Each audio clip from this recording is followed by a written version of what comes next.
जितना भजन करोगे उतना ही बात बनेगी। बारी मथे घृत होए बरु सिकता ते बरु तेल, बिनु हरि भजन न भवतरी या सिद्धांत पेल।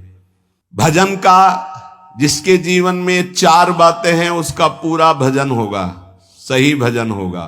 पहला, भगवान के नाम का निरंतर जप करने का अभ्यास। दूसरा, भगवान के प्रेमी जनों के चरित्रों का चिंतन करना। बहुत जल्दी भक्ति पुष्ट होती है भक्तों से। हरि को निज यस ते अधिक भक्तन यस पर प्यार। अगर रोज भक्त नामावली का आप पाठ करेंगे तो आपकी भक्ति बहुत पुष्ट हो जाएगी। भक्तन की नामावली जो करी है चित लाए, ताकि भक्ति बढ़े घनी और हरि होए सहाय। और सबसे बड़े विघ्न विनाशक भक्तों के नाम कीर्तन है। कई बार कहा है यदि आप अपने घर से कहीं यात्रा करें तो पहले 5 भक्तों का तो स्मरण कर ही ले, कभी विघ्न नहीं पड़ेगा। लिख लो कागज में, कभी विघ्न नहीं पड़ेगा।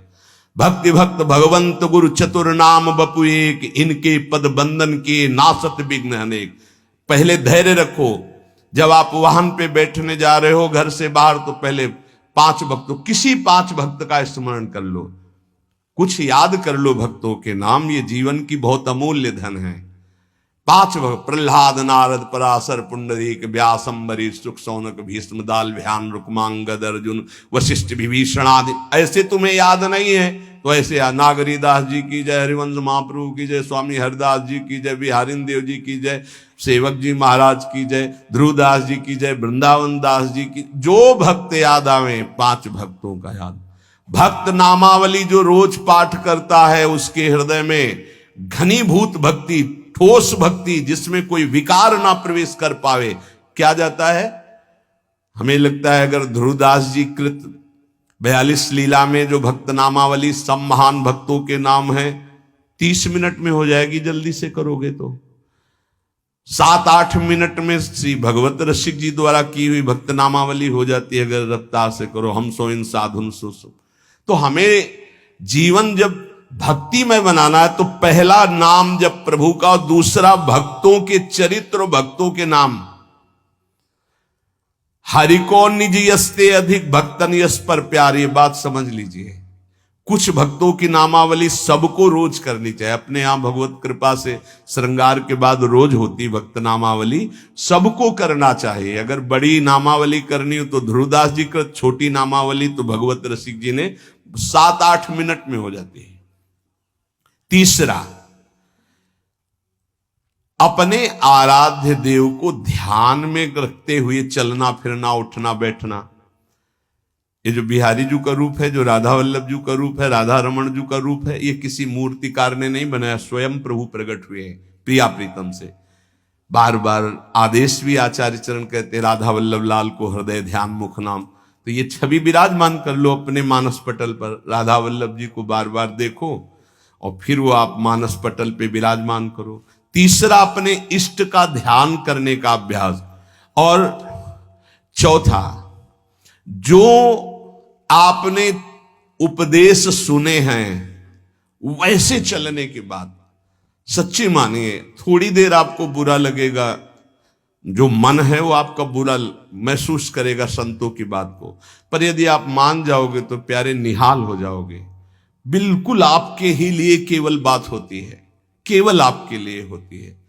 उस समय आपको जरूरी लगता है कि हमारे मनोवृत्ति में बाधा क्यों पहुंचा रहे हैं। हम जैसा चाहें वैसा कर सकते, नहीं कर सकते। तुम जैसा चाहो वैसा कोई नहीं कर सकता, क्योंकि सब स्वतंत्र नहीं है, ईश्वर है, सबके ऊपर ईश्वर। फिर आप तो गुरु को बिके हुए हो।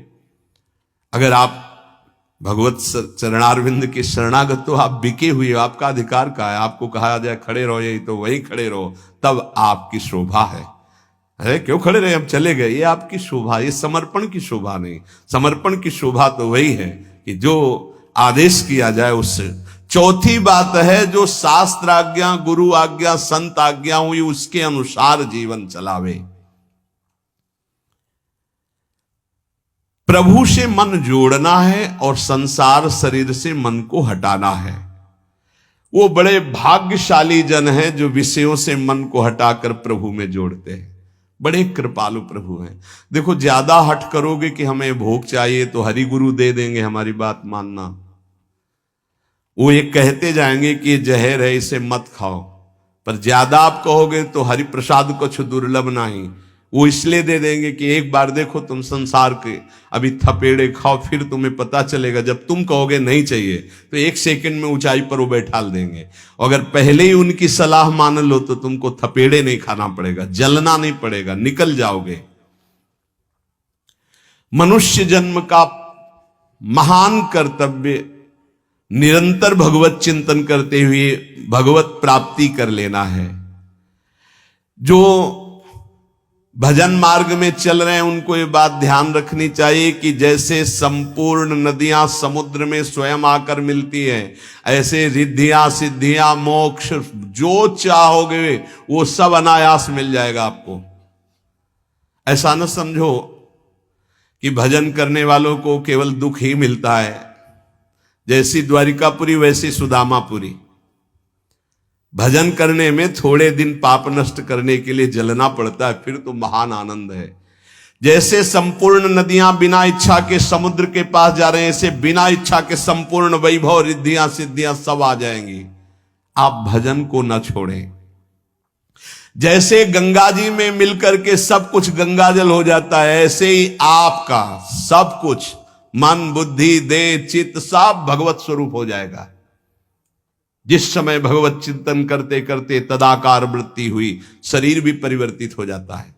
देखो दूसरा शरीरधारी कीड़ा दूसरी जाति का दूसरे शरीर का लाके भृंगी अपने घरौंदे में पैक करता है और उसको ऐसे डंक मारता है और वो उसका भयवश चिंतन करते करते उसी शरीर से भृंगी कीड़ा बन जाता है। तो तुम प्रेम से चिंतन करते करते अगर भगवदाकार हो गए तो तुम्हारा देह भी ब्रह्म स्वरूप हो जाता है। जो भगवत प्रेमी महात्मा है उनका शरीर चिदानंद में होता है, 5 भौतिक भाव खत्म हो जाता है, उनका शरीर भी ब्रह्म स्वरूप हो जाता है।